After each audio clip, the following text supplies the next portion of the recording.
Hello everyone and welcome to another NerdSociety.com video. I'm your host as always, Ivan Krolo, aka the Game Raging Psycho, and today I will be bringing you my review of The Legend of Korra Book Three's first 7 episodes. Now, originally I was going to make this sort of a weekly deal, but since some things have been keeping me back, mostly my own laziness and some side projects like DC Prime, I couldn't do that. But now that half the season is complete, or actually over half of it, I decided that now would be pretty much the best possible time to give you guys my thoughts on what's going on with the Legend of Korra series. But before I do that, I just want to tell you, if you're one of those people who's hearing about NerdSociety.com for the first time, it is basically a website for where all your geek and nerd needs can be fulfilled, I guess. We got reviews for comic books, fan fiction, interviews with comic book creators and cosplayers. Basically, all things in the nerd spectrum can be found on nerdsociety.com. So if you're interested in a site like that, you can check it out down in the description below. Now, I would usually make a sort of non-spoiler and spoiler review type deal with these, but since I'm gonna assume that most of the people who are watching this I've already seen the episodes themselves and just want to hear what I had to say because I've become sort of infamous for my disdain for this series. You know, I hated book one, I hated the first half of book two, and then it got really good with the prequel episodes, and then it was kind of alright after that. So yeah, because of that, I'm just gonna go right into spoilers and I'm not gonna waste any more time. So if you're someone who hasn't seen the episodes and you don't want to be spoiled, get the fuck out of here right now because I'm gonna spoil the hell out of this. But if you're someone who's seen the episodes and just want to hear my opinion on it all, or you don't care about spoilers, please stick around. Okay, time to get down with the dirty. So, the basic premise of Korra Book 3 is that it takes place a few weeks after the big climactic battle between Korra and Vatu. And unlike the second book did with the Equalist thing, the third book's entire plot comes as a consequence of Korra's choice at the end of Book 2. What Korra did was basically she decided to leave the spirit portals open. And not only does this allow spirits and humans to sort of live together and sort of cross paths with one another at certain special points, which I'm going to get to later on, it is also, this is kind of speculation, but it has also allowed new airbenders to be sort of activated across the entire planet. You know, airbenders are starting to pop up all over the Earth Kingdom, and they're probably going to start popping up in other areas. And this has allowed the Air Nation to basically become a nation once again, because as we know, that Aang was the only surviving airbender left in the original show, and up until Korra's decision to leave the spirit portals open, Tenzin and his family were the only airbenders left, and they were going to be responsible for basically rebuilding an entire society, an entire people, and if they died, airbending itself and airbenders would simply cease to exist. And on the flip side, this is sort of a positive for some people, but the show doesn't make it so clean cut, which is greatly appreciated in my opinion. But also, during Vatu's big attack on the city, he used his power to make these vines pop out of the ground. And these vines are basically spirits in and out of themselves who kind of have physical bodies. Korra has spent an absorbent amount of time trying to get rid of them. She can't do it. She tries everything from, normal attacks to spirit bending them, and none of it works. The vines are here to stay. And this would be okay if these vines are like on the outskirts of the city, but the problem is that Vatu's attack encompassed a huge chunk of Republic City itself, and there are hundreds of people who can't live in their homes anymore without needing to share it with spirits. And some of the spirits aren't very glad with the fact that they got to share their place with humans. And this isn't as developed as I would like it to be, but as I said, I really like the fact that everything that happens this season is a direct result of Korra's choice at the end of book two, and I really like the fact that um, that it's giving some positive things about Korra's choice, because originally I thought leaving the spirit portals open was a completely terrible idea that would just cause untold amounts of havoc across the entire planet.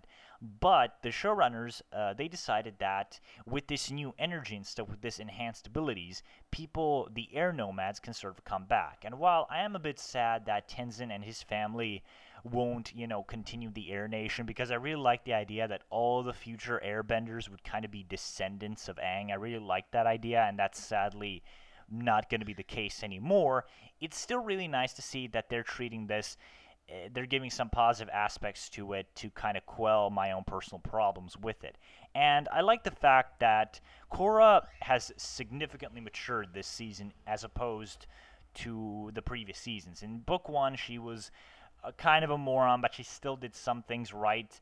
In book two, she was a completely unlikable bitch, and oh god, I hated her. So many people hated her, and so many people still hate her. But in this season, when she ever gets pissed off at anyone like she usually does, the people that are making her angry have it coming. And I'm going to get to that later on. And it's also evident that she's matured because there's a wonderful scene at the end of the first episode where a newly activated airbender, he's like hanging for his life on the edge of a huge ass bridge. If he falls, he's probably gonna die. And Korra just flies next to him with her new glider, and she basically has a short conversation with him where she tells him, yeah, I get what you feel like when your whole life's kind of out of control. I've been trying to fix the problems of this city, but everyone's like turning against me. I feel my whole life's, turning upside down. And the guy tells her, yeah, I know how that feels like because I got these new powers. I don't know how to control them. And so she basically talks the guy out from almost killing himself. And that was a really mature scene. I really, really liked that. And like I said before, whenever Korra gets pissed off at somebody, they deserve to be pissed off at. Like the fucking Earthqueen. This woman is the biggest thunder cunt I've ever seen in this show, and she's easily one of the biggest bitches I've ever seen in fiction. This woman is such a horrible, horrible pain in the ass to watch and listen to. It is a fucking miracle that she's even alive. I tell you, if this bitch wasn't the queen of the Earth Kingdom, no one would take her shit, and they would probably rip her insides out and hang her by them, like I imagine doing to her every time I see her on screen. And she is like, she's supposed to be like an analog for a Chinese empress, but I'm not sure. But the point is that she is just a complete pain in the ass to watch and listen to. She is almost absurdly over the top. Like, there's a scene where we get introduced to her where two of her servants are like making these statues with earthbending, and then when the guy makes a tiny bit of mistake, she flips shit, starts screaming her head off at him, and then she sends the Dai Li to basically throw him into prison and do God knows what to him. She is just really, really bad news. And when they said that it's rumored that she ate Bosco, I was like, fuck this woman. Fuck her. But it's still, thankfully she's not the only bad guy in this season. But the point is, she's a huge bitch, and whenever Korra gets pissed off at her, it makes sense. Another point where Korra is justifiably pissed off is when Korra goes to basically track down a potential new airbender. And this happens in the second episode, where after news of new airbenders starts springing across all over the Earth Kingdom, the gang, accompanied by Tenzin and Bumi, they go out to hunt them down and get as many of them to join the ranks of the monks. And what I really liked about this part is the fact that not everyone is really psyched to become a monk.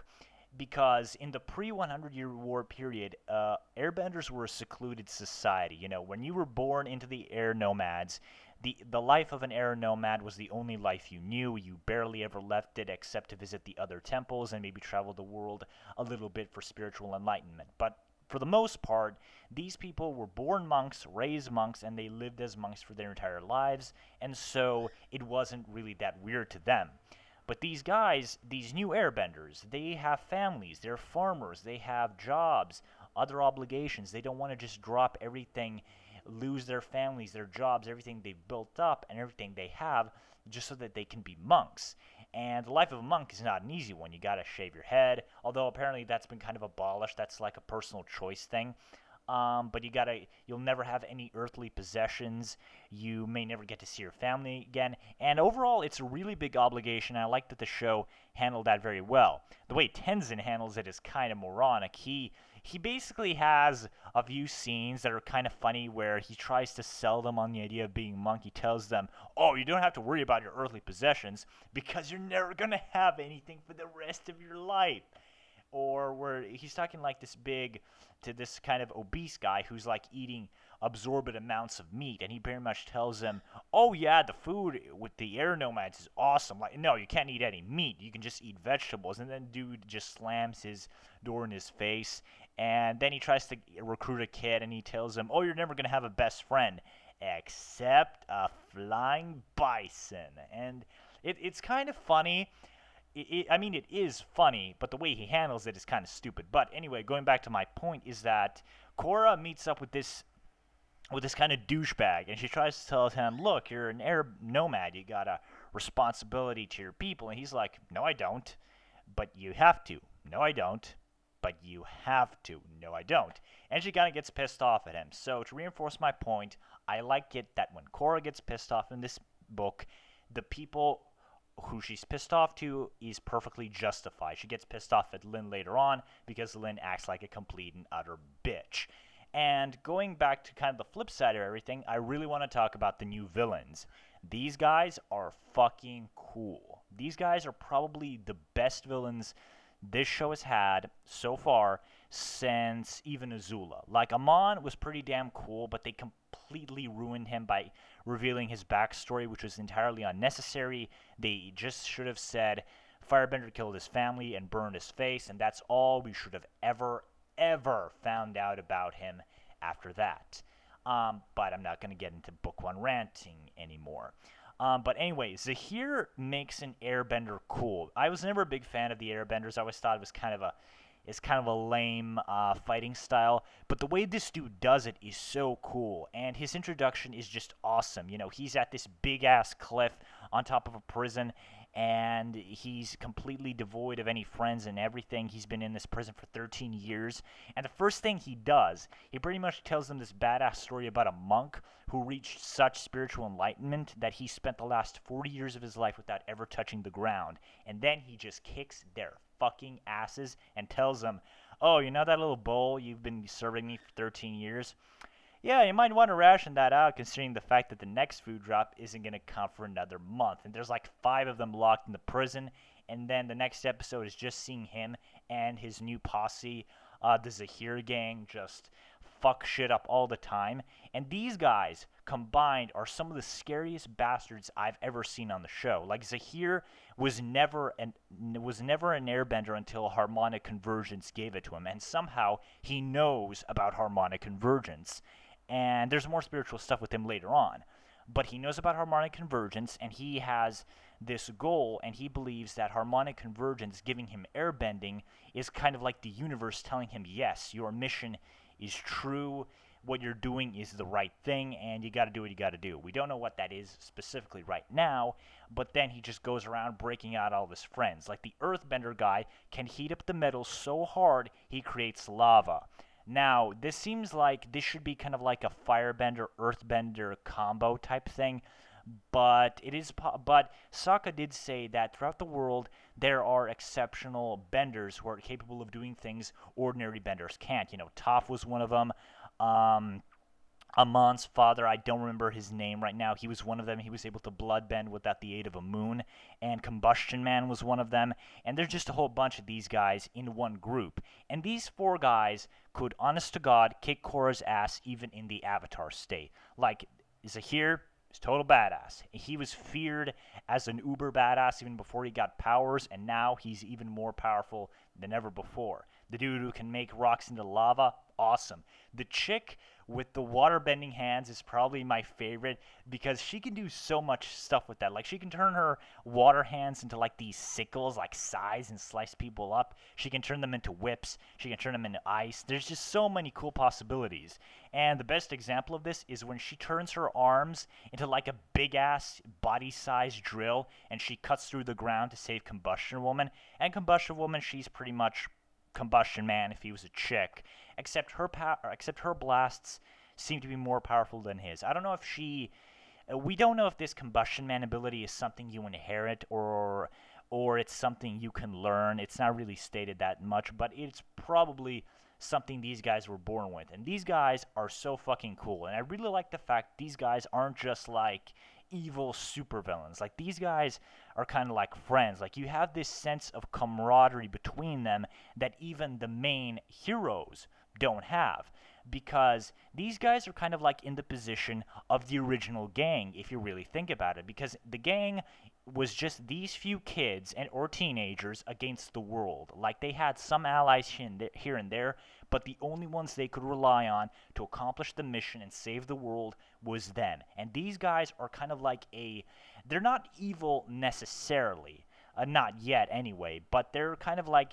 the antagonist version of the original gang, because these guys, all they have is each other, and because of that, they're friends. You really get this sense of camaraderie between them that you felt in the original gang, and the new heroes still really lack because they aren't in that position where they only have each other to rely on, and I think that's kind of hurting their potential dynamic. And it's really just fun that these guys are friends. I just kind of like it when supervillains aren't just like at each other's throats all the time. They're like supervillains can be friends with each other, and they just don't have to be constantly star screaming each other. That really gets on my fucking nerves, along with Starscream, the character. But yeah, enough gushing about the bad guys. Now we must get to the best part. Korrasami. Yes, the shipping in the implications in the first couple of episodes of Korrasami was like, it was mind-boggling. Like Asami has the sex face on several times. Like she just looks like she just wants to bang Korra right there on the spot. There's a blatant example is when she just looks at Korra sexily and tells her, "Oh, you're the Avatar. You should be able to drive a car even if you can bend the four elements." And I'm just like, whoa, whoa. I never thought they were actually going to make that a part of the show, but I really like the fact that they've realized that Mako and Bolin, they're kind of unsalvageable as characters. Even though I did like Mako in Book 2 because he was the only one who had any fucking common sense left out of the entire cast. Um, and they've just, realized, look, we got a character we're trying to redeem, Korra, and we got one good character, Asami. So let's make them friends, and the effect is great. It works. I really like that we have genuine friends here. That's a big problem with the new gang, as I said before. There's not really a sense of camaraderie between them. You don't really feel like these people are friends. But with Asami and Korra, you really feel like they're friends.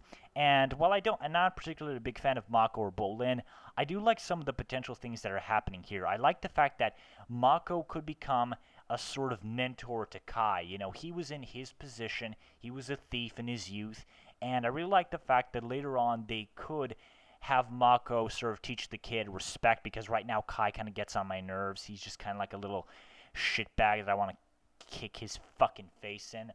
And Bolin's potential could come with Opal, Sue's daughter. And she pretty much tells him, look, like, I mean, I like you as a comedian, but you can't just constantly look down on yourself. And one of my big problems with almost every character like Bolin is that they're comic relief, and that's all they are. They never evolve past comic relief. They always just be the guys who are trying to be funny, and maybe sometimes they might say something funny, but they more often than not they fail, and they never really develop as characters. Sokka was kind of like this at first, but as the show progressed, you saw that this guy wasn't just comic relief. Like, this guy was a genius inventor. Even though he can't draw worth a fuck, he became a formidable warrior in his own right, and then he became the chief of the South Water Tribe. And so he had layers to him, which is what many comic reliefs don't have. They just stay the funny guy, and they never develop. And from one of these episodes I've seen, I'm really interested in the prospect of Bolin finally sort of developing as a person and becoming more than just the funny guy. And I could maybe be a little more forgiving to this if he was actually funny, but 9 times out of 10 I don't laugh, and the one time I do, it's maybe just like a little chuckle. I never burst out laughing like I would with something Sokka would say, for example. But anyway, another big part of this that I kind of liked, and this is going to be kind of polarizing, I kind of liked the idea that the original characters were not great parents. And this is something that's really caused a lot of controversy in the Avatar community, so to speak. Because a lot of people thought that, just because these guys are like the superstars, the superheroes of the Avatar universe, that these guys are automatically going to become great parents and stuff. But that's not really the case. And it's a controversial choice, but I kind of like the fact that these guys aren't perfect.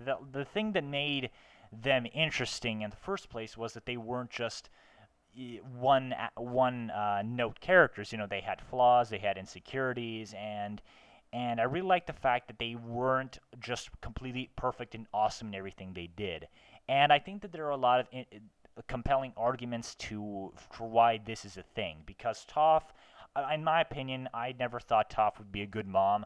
I always thought that Toph would be kind of like a cool aunt type thing where she just like shows up. The kids love her. She's awesome, but she's not really the kind of guy, the kind of person who could raise children of her own.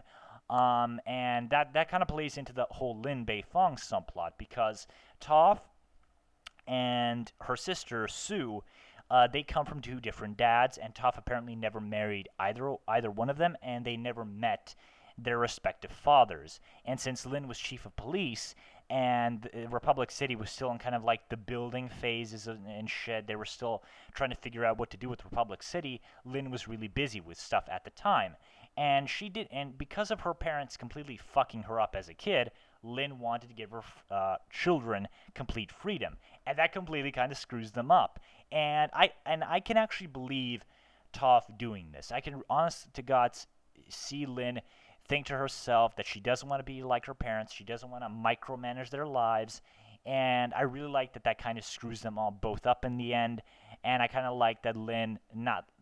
And I think that the drama that comes out of it is really good. Now, some people said this is kind of character assassination. Deadpoolzilla, if you're watching this video, I'm not referencing you. I've seen other people say this online. But I think it's an interesting thing that these guys weren't particularly great parents. And honestly, if there was ever a guy who I thought was going to be the best parent out of them all, it was going to be Zuko. Because Zuko, he saw the worst thing you could possibly do to your child, and I think that from those experiences, he would be able to know what's good and what's not, just because of his own shitty upbringing. And I guess you could say that Toph might have learned from that, but that kind of backfired on her, so maybe it backfired on Zuko. But I don't know. Anyway, my point is, I know I meander a lot. I really like the fact that these guys weren't perfect in real life. I like that they kind of made mistakes and shit.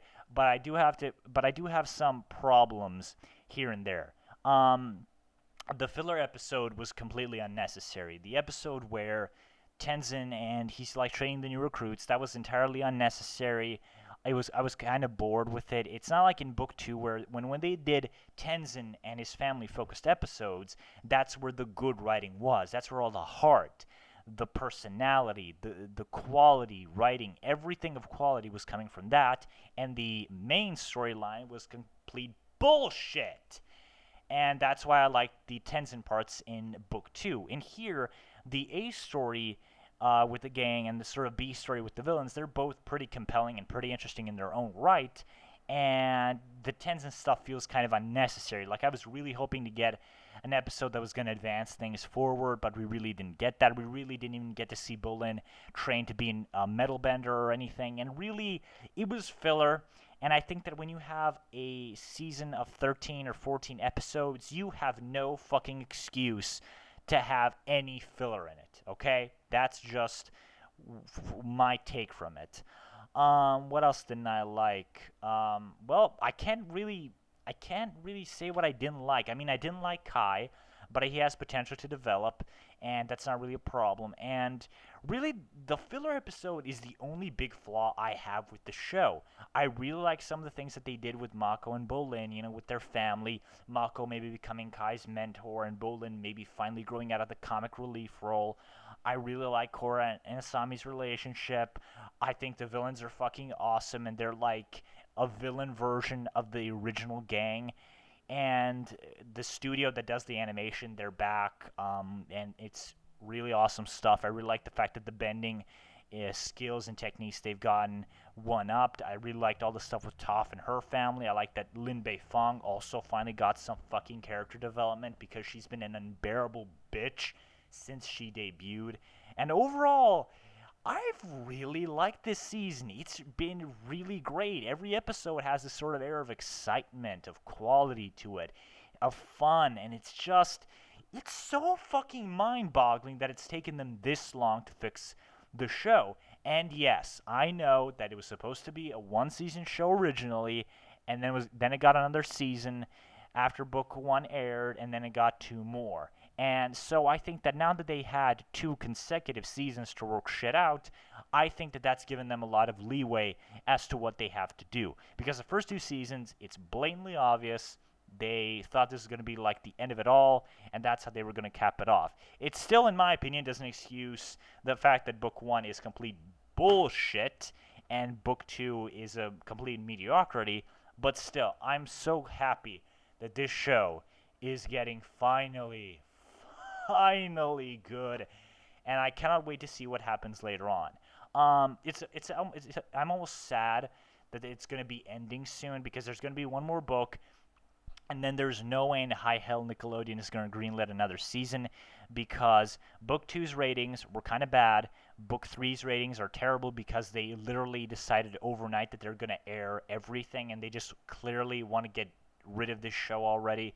So it's really sad that when things are finally getting good, they decide to cancel it. But who knows? They still have 6 more episodes left, and they still have plenty of time to completely bend me over and fuck me in the ass with more stupid book 1 or book 2 bullshit. But I really, really hope that doesn't happen. So, Legend of Korra book 3 change. So far, I give this bad boy an A-. The A- is only because of the filler episode, which I thought was really boring and really unnecessary. Everything else is really strong, really high quality, and overall, it is a gargantuan improvement over everything that's come before. And this is easily the best thing best sort of long form thing that's been done in the Avatar universe in a long, very long time. So, yeah. That's my review of Book 3 Change. I hope you guys enjoyed it. Again, if you want to check out NerdSociety.com, you can check it down in the link in the description below. I'm your host, Ivan Carollo, as always, and I will see you on the next video. Bye.